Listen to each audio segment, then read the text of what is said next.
Bismillahirrahmanirrahim. Assalamualaikum warahmatullahi wabarakatuh. Anak-anak kelas 1, kita ketemu lagi di pelajaran Tarbiyah Qur'aniyah. Hari ini kita akan belajar rukun Islam. Nah, Ustazah sudah di sekolah sama Kak Hilya. Ini Kak Hilya ya. Kak Hilya, Ustazah mau tanya, Kak Hilya dulu di kelas 1 sudah belajar rukun Islam ya? Sudah katanya ya. Nah, Kak Hilya sudah hafal dong berarti ya rukun Islam ya? Ya, coba apa saja sih rukun Islam ada berapa Kak Hilya? Yang keras ya? Ada 5. Iya, apa saja itu? 1. 1 syahadat, Mm-mm. 2 sholat, Mm-mm. 3 puasa, 4 bayar zakat, 5 pergi haji. Iya, tabarakallah 100. Kak Hilya hebat. Kak Hilya sudah hafal rukun Islam ya. Kata Kak Hilya ada 5 ya. Tadi yang pertama syahadat, yang kedua sholat, yang ketiga puasa, yang keempat bayar zakat, dan yang kelima haji. Ya, terima kasih ya Kak Hilya. Nah, anak-anak, teman-teman semuanya, adik-adik semuanya, tadi Kak Hilya sudah menyampaikan rukun Islam ya. Kenapa kita harus belajar rukun Islam? Ya, karena Rasulullah Nabi kita Muhammad Sallallahu Alaihi Wasallam pernah bersabda, ya, bunyinya begini. Ani bin Umar radhiyallahu anhu maqala. Qala Rasulullah sallallahu alaihi wasallam, bunyal Islamu ala khamsin, syahadati alla ilaha illallah wa anna Muhammadar Rasulullah wa iqamis sholati wa itaiz zakati wal haji wa saumir Ramadan. Artinya, Rasulullah Shallallahu Alaihi Wasallam bersabda, Islam dibangun atas 5 rukun, ya. Persaksian, yaitu syahadat bahwa tidak ada sesembahan yang berhak disembah kecuali Allah dan sesungguhnya Muhammad adalah utusan Allah. Dan menegakkan sholat, menunaikan zakat, haji, dan puasa Ramadan. Hadis riwayat Bukhari Muslim. Jadi anak-anak ya, hadis yang Ustazah bacakan tadi menjelaskan bahwa Islam itu dibangun atas 5 dasar ya. Kelima dasar itu disebut rukun Islam. Artinya begini anak-anak, dasar itu sesuatu yang membuat kita kuat begitu ya. Nanti ya, saat kita sudah masuk Islam ya, maka kita harus menguatkan diri kita supaya menjadi muslim yang baik ya, yang sehingga dengan itu semuanya Allah semakin cinta sama kita, Allah dan memasukkan kita ke dalam surganya. Nah, kelima dasar itu disebut rukun Islam. Apa saja tadi? Yang pertama, mengucapkan 2 kalimat syahadat. Yang kedua, mendirikan sholat. Yang ketiga, membayar zakat. Yang keempat, berpuasa di bulan Ramadan. Yang kelima, melaksanakan ibadah haji jika mampu ya, itu ya. Nah, selanjutnya Ustazah ingin menjelaskan ya, apa itu mengucapkan 2 kalimat syahadat ya.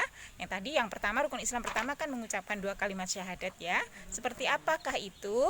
Jadi orang Islam itu wajib mengucapkan 2 kalimat syahadat ya. Saat dia bilang aku orang Islam gitu ya, maka dia wajib mengucapkan dengan lisannya 2 kalimat syahadat. Apa itu bunyinya?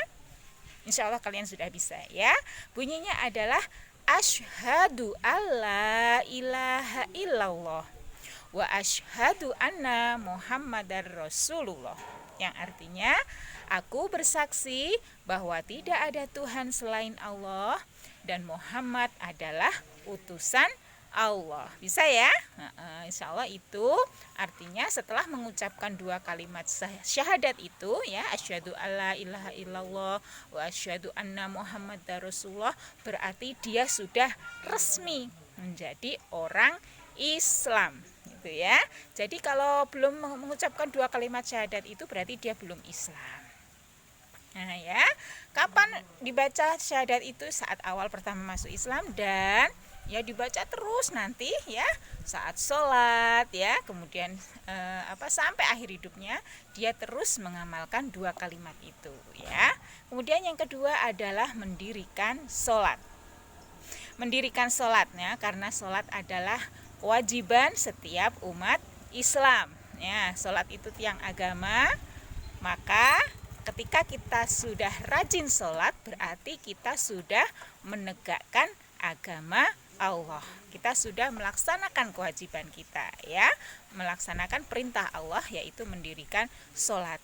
Nah anak-anak, karena ada perintah mendirikan sholat, maka ketika meninggalkan sholat, kita nggak mau sholat, kita malas sholat, kita nggak segera untuk melaksanakan sholat, berarti kita sudah meninggalkan agama ya, meninggalkan agamanya Allah, dan berarti itu sudah berbuat dosa ya, berbuat dosa kepada Allah.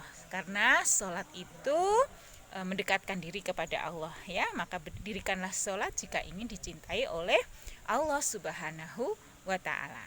Nah ya, sholat ada berapa kali dalam sehari dan semalam? Sholat yang diperintahkan oleh Allah kepada umat Islam melalui nabinya Muhammad SAW sebanyak 5 kali. Sudah tahu semuanya? Apa saja itu? Ya, disebut juga sholat 5 waktu ya. Yang pertama sholat subuh. Ya, berapa jumlah rakaatnya? 2 ya, sholat subuh 2 rakaat. Kemudian sholat zuhur. Yang kedua sholat zuhur. Jumlahnya 4 rakaat. Kemudian yang ketiga sholat asar. Sholat asar juga 4 rakaat. Nah ya, yang berikutnya adalah sholat maghrib. Sholat maghrib diwajibkan sebanyak 3 rakaat. Ya, sholat isya 4 rakaat.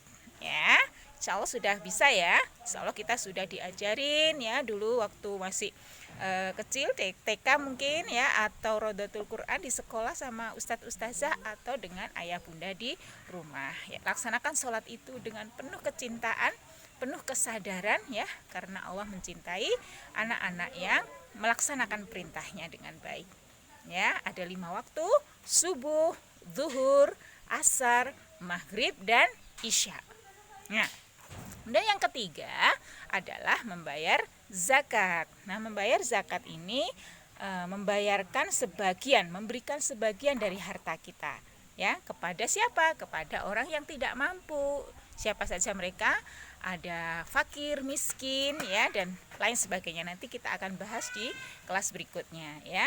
Membayar zakat wajib bagi orang Islam yang sudah dimampukan Allah untuk memiliki hartanya ya. Zakat ada 2 macam, ada zakat fitrah, kemudian ada zakat mal atau zakat harta ya. Zakat fitrah itu apa? Zakat fitrah itu berupa makanan pokok, makanan yang sering dikonsumsi ya. Misalnya kalau kita sering makan nasi berarti kita zakat beras ya, atau bisa juga jagung, gandum, ataupun sagu. Nah, waktunya kapan? Waktu membayarkan zakat fitrah ini adalah saat bulan Ramadan atau menjelang Idul Fitri. Nah, ya, itu zakat fitrah. Kemudian yang kedua itu disebut zakat mal, zakat harta, ya, berupa harta benda. Harta yang wajib dizakatkan ada emas, ada perak, dan barang-barang dagangan serta barang tambang ya, itu ya. Selain itu ada juga binatang ternak seperti kerbau, sapi, unta, kambing, biri-biri ya, dan ini dibayarkan setiap 1 kali setiap tahun ya. Selain itu ada juga zakat hasil pertanian ya, juga dibayarkan setiap kali panen ya. Misalnya Mbak Zakia punya kebun kurma, wah gitu ya, setiap kali dia panen kurma maka dia wajib membayar zakat ya, seperti itu contohnya. Kemudian ada zakat yang diberikan kepada fakir miskin ya, atau kepada yang berhak menerimanya. Itu ya zakat ya. Yang keempat adalah berpuasa di bulan Ramadan. Berpuasa di bulan Ramadan itu ya hanya dilakukan 1 kali dalam 1 tahun ya, di bulan itu sebanyak 1 bulan ya. Puasa apa artinya puasa? Artinya puasa adalah tidak makan, tidak minum. Ya, kalau sehari-hari kita menunggu adzan dulu ya, menunggu adzannya maghrib ya, bukan adzan subuh ya. Bukan adzan zuhur tapi adzan maghrib. Tidak makan dan tidak minum ya, dan tidak melakukan hal-hal yang membatalkan puasa, yaitu sejak terbit fajar sampai matahari terbenam. Puasa Ramadan wajib dikerjakan oleh setiap muslim ya, selama 1 bulan lamanya, 30 hari ya, sebulan lamanya. Siapa yang sudah pernah berpuasa Ramadan bersama ayah bunda? Iya, terima kasih ya. Yang terakhir adalah melaksanakan ibadah haji ya, ibadah haji ya. Haji itu mengunjungi ke Mekah, mengunjungi Ka'bah ya. Ka'bah itu letaknya di Mekah ya, di kota Mekah. Untuk apa? Untuk mengerjakan ibadah ya, mengerjakan ibadah. Nah, ini rukun Islam yang kelima ya, haji, dan wajib bagi yang mampu hartanya membayar ya, dan mampu fisiknya sehat ya, seperti itu. Tiap kapan itu? Dilaksanakan tiap bulan Zulhijjah bagi yang mampu ya. Ini seluruh umat Islam berkumpul di Mekah ya, untuk melaksanakan ibadah di Ka'bah, menunaikan rukun-rukun hajinya. Nah, seperti itu ya. Ada 5 tadi: syahadat, sholat ya, kemudian apa, zakat, puasa, dan haji ya. Itu pelajaran kita hari ini. Nanti diulang-ulang ya, videonya boleh disetel berulang-ulang untuk dipelajari bersama. Nanti kalau belum jelas bisa tanya ke ayah dan bunda. Begitu anak-anak solih dan solihah, pelajaran kita hari ini tentang rukun Islam. Semoga kita semuanya dimampukan untuk memahami pelajaran ini dan melaksanakan ya dengan sempurna. Terima kasih, selamat belajar, tetap semangat. Billahi taufik wal hidayah. Wassalamualaikum warahmatullahi wabarakatuh.